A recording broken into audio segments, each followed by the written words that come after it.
Unified 911, anong matutulong namin sa'yo? Anya ti maitulong mi ken kapo. Anong may tatabang ko sa imo? Unsay akong ikatabang nimo? Ngini makadabang na misal ka no. Sa anumang wika o dialekto, may tulong na darating sa iyo.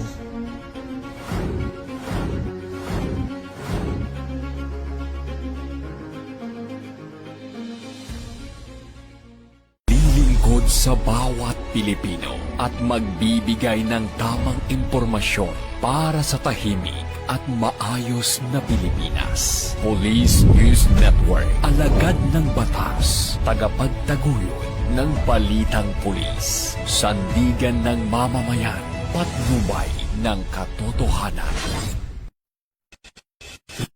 Kampo Krame, maghahatid ng pinakahuling kaganapan at nagbabagang balita. Ito ang PNN Police News Network. At ngayon, ang inyong mga tagapagbalita. Magandang araw, bagong Pilipinas. Kami ang inyong alagad ng batas, kagataguyod ng Balitang Pulis, Patrolman Edwin Baris. Maghahatid sa inyo ng tamang balita, kwento ng pulis at serbisyo para sa mamamayan. At ito ang Police News Online, ang pangunahing balita ng Police News Network.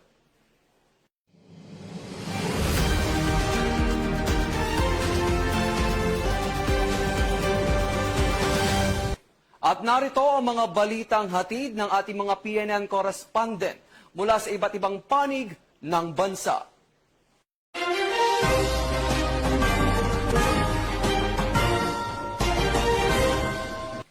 Aabot sa 26.6 million pesos na halaga ng smuggled cigarettes ang nakumpiska sa kinasang operasyon ng Regional Special Operation Group ng Police Regional Office Negros Island o PRONER kasamang ibang police units sa Escalante City, Negros Occidental.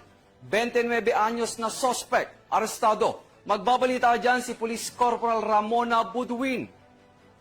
Kasabat ng Regional Special Operations Group o RSOG ng Police Regional Office, Negros Island Region, katuwang ang iba't ibang police units, ang 447 master cases ng Canon menthol cigarettes na nagkakalaga ng tinatayang 26.6 million sa Puro Kugon 1, Barangay Alimango, Escalante City noong ika-25 ng Agosto.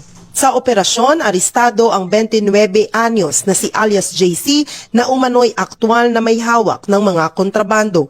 Ayon sa pulisya, ang mga nakumpiskang sigarilyo ay may hindi otorisadong tax seals at walang mga health warning graphic labels. Dinala ang suspect at mga nakumpiskang kontrabando sa Escalante City Police Station para sa dokumentasyon at kaukulang disposisyon habang inihahanda ang pagsasampa ng kaso. Ang malaking pagkakasabat na ito ay nagpapakita ng patuloy na pinaigting ng operasyon ng Pro Negros Island Region laban sa iligal na kalakalan sa pamamagitan ng intelligence gathering, coordination ng mga police unit at mabilis na pagpapatupad ng batas. Bahagi ito ng mas malawak ng mandato ng PRO-NAR na pangalagaan ang kapayapaan at seguridad ng komunidad habang tinatayak ang agarang pagtugon sa mga insidente at impormasyon sa pamamagitan ng Safe NAR Dial 911. Mula dito sa Police Regional Office, Negros Island Region, ako ang inyong PNN correspondent, Police Corporal Ramona Budwen, nagbabalita para sa Police News Network, alagad ng batas, tagapagtaguyod ng balitang pulis. At ito ang bagong PNP para sa bagong Pilipinas, serbisyong mabilis, tapat at nararamdaman. Maraming salamat, Police Corporal Budwin. Arestado ang magkapatid na suspect matapos mahulihan ng mga baril, pampasabog at ininalang shabu sa pagpapatupad ng search warrant ng Criminal Investigation and Detection Group o CIDG sa Sibonga, Cebu. Patrolwoman Resalie Umalay sa report. Arestado ang magkapatid sa isinagawang search warrant operation sa Barangay Manatad, Sibonga, Cebu noong ika-25 ng Agosto taong kasalukuyan. Nakumpiska sa operasyon ang isang submachine gun, 2 handgun, 1 hand grenade at 3 sachet ng hinihinalang shabu. Ayon sa pulisya, hindi nakapagpakita ng kaukulang lisensya o permit ang magkapatid para sa pagmamay-ari at pag-iingat ng mga armas na pawang hindi rehistrado sa PNP Firearms and Explosive Office. Isinagawa ang operasyon ng CIDG Cebu City Field Unit, Regional Intelligence Unit 7, Regional Mobile Force Company 7 at Sibunga Municipal Police Station dahil sa paglabag sa Republic Act 10591 o ang Comprehensive Firearms and Ammunition Regulation Act at Republic Act 9165 o ang Comprehensive Dangerous Drugs Act of 2002. Tiniyak ni Chief PNP Police General Jose Melencio C. Nartates Jr. na patuloy na paiigtingin ng PNP ang kampanya laban sa illegal na firearms at iba pang panganib na kagamitan upang mapanatili ang seguridad ng mga komunidad alinsunod sa advokasya ng bagong PNP para sa bagong Pilipinas, serbisyong mabilis, tapat at nararamdaman. Mula dito sa Campo Crame, ako po ang inyong PNN correspondent, Patroluman Resali Umalay, nagbabalita para sa Police News Network. Alagad ng batas, tagataguyod ng balitang pulis. Ito ang bagong PNP para sa bagong Pilipinas, serbisyong mabilis, tapat at nararamdaman. Maraming salamat, Patroluman Umalay. At bago tayo dumako sa pangatlong balita, narito ang ilang paalala ng Philippine National Police para sa mga magulang upang maprotektahan ang kanilang mga anak online. Magandang araw, bagong Pilipinas. Narito ang 5 simpleng bagay na maaaring simulan ng mga magulang at guardians ngayong mismo. Una, alamin ang digital environment ng inyong anak. Hindi kailangang kabisado ang bawat application, pero mahalagang alam natin kung anong platforms, games, at online communities ang kanilang ginagamit. Pangalawa, kausapin. Huwag hintayin na may problema bago magkaroon ng seryosong usapan. Gawing normal ang pakikinig at pakikipag-usap. Ikatlo, obserbahan, bigyang pansin ang significant at persistent changes sa tulog, pag-aaral, responsibilities, relationships, at daily functioning. Hindi para manghusga, kundi para malaman kung kailangan nila ng suporta. Ika-4, siguraduhin panatiling hindi na-access ng mga bata ang firearms at iba pang dangerous items sa tahanan. Ika-5, kumilos. Kung may credible safety concern, huwag baliwalain. Humingi ng appropriate assistance at mag-report sa tamang authority. Ako po si Police Lieutenant Colonel Rodel Gorobat Trumata, ang inyong tagapag-ugnay. Patuloy naming inilalapit sa inyo ang mahalagang programa, serbisyo at impormasyon para sa kaligtasan at kapakanan ng ating mga komunidad. Bagong PNP para sa bagong Pilipinas, serbisyong mabilis, tapat at nararamdaman.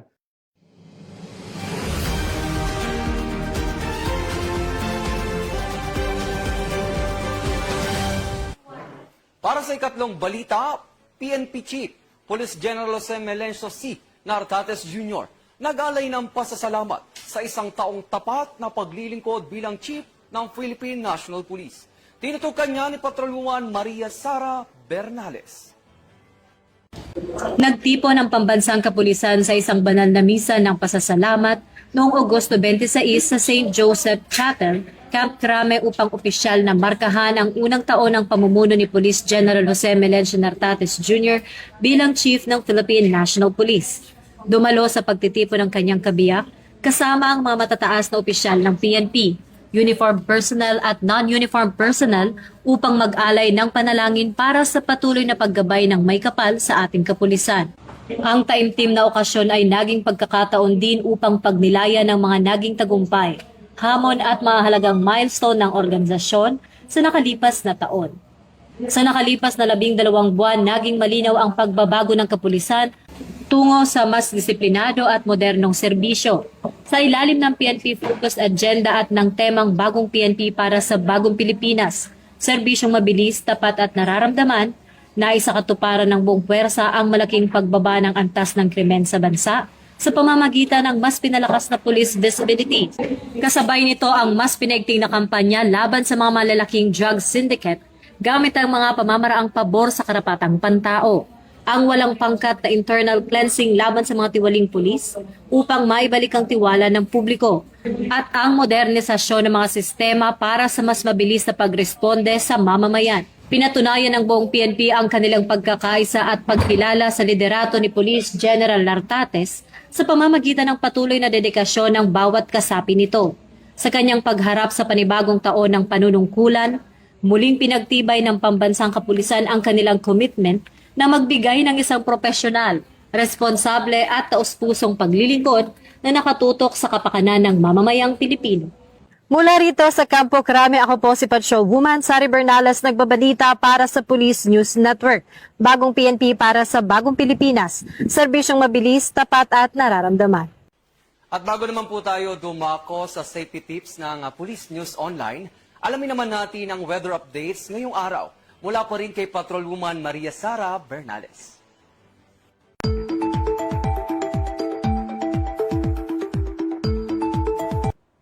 Magandang araw, Bagong Pilipinas. Patuloy na nakakaapekto ang hanging habagat sa malaking bahagi ng Luzon at Visayas ngayong umaga, bungsod ng low pressure area na matatagpuan sa silangan ng Batanes. Kung kaya't asahan ang mabibigat na buhos ng ulan sa Zambales at Bataan, gayon din ang madalas na pag-ulan sa Metro Manila, Ilocos Region, Cordillera, Central Luzon, Calabarzon at Mimaropa na may banta ng pagbaha at pagguho ng lupa. Dahil dito, mahigpit na nagpapaalala ang pambansang pulisya sa taong bayan na manatiling alisto, maghanda sa emergency at agad na sumunod sa payo ng inyong lokal na pamahalaan at barangay kung kinakailangang mag-evacuate. Pinapayuhan din ang mga driver na mag-ingat sa pagmamaneho sa gitna ng madulas na kalsada at mababang visibility. Habang pinakikiusapan ang lahat na bantayan ang kanilang mga anak upang hindi maglaro sa baha, at manatiling nakatutok lamang sa mga opisyal at beripikadong ulat ng lagay ng panahon. Para sa anumang sakuna o pangangailangan ng tulong, makipag-ugnayan agad sa pinakamalapit na istasyon ng pulisya o tumawag sa pambansang emergency hotline na Unified 911. At yan po muna ang pinaka-latest update para sa lagay ng panahon.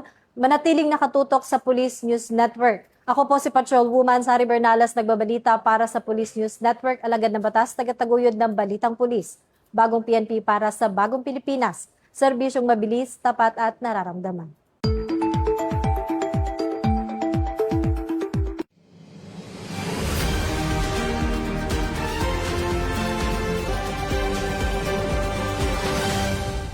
Maraming salamat, Patrolwoman Sari Bernales. Bago tayo magtapos, alamin naman natin ang ilang paalala mula sa Police News Online tungkol sa paggamit ng mga online at mobile games. Sa panahon ngayon, masasabing bahagi na ng buhay ng mga kabataan ang mga mobile games at online gaming. Walang masama sa paglalaro, pero kapag nasobrahan, napapabayaan na ang kanilang pag-aaral o nalalantad ang kanilang mga isipan sa content na puno ng karahasan, kailangan nila ng patnubay at gabay bilang mga magulang. Hindi sapat na alam natin kung ano ang nilalaro nila. Kailangan alam din natin kung ano ang natututunan nila. Kausapin natin sila. Lagyan sila ng limitasyon hanggang sila ay makakapaglaro. Magisangkot tayo sa paglaki nila dahil ang disiplina ay hindi nagsisimula sa paaralan, sa social media o sa batas. Nagsisimula ito sa tahanan. Gabayan natin ang kabataan. Dahil sa bawat batang ating ginagabayan ngayon, nasisiguro natin na mas ligtas na komunidad ang ating kinabukasan.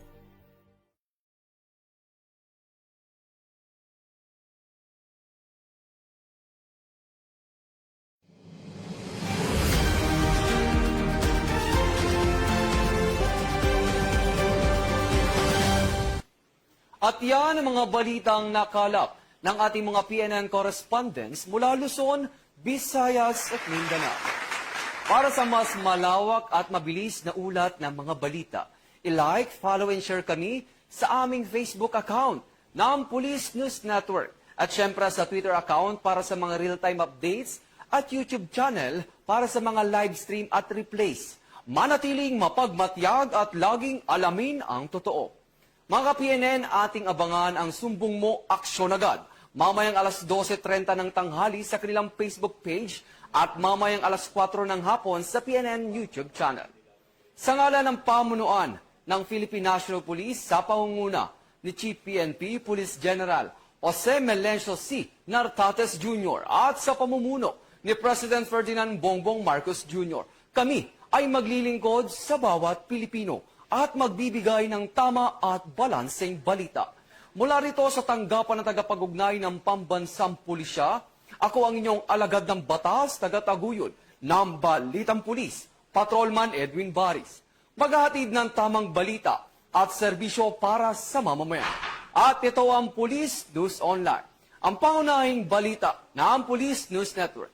At ito ang bagong PNP para sa bagong Pilipinas. Serbisyong mabilis, tapat at nararamdaman.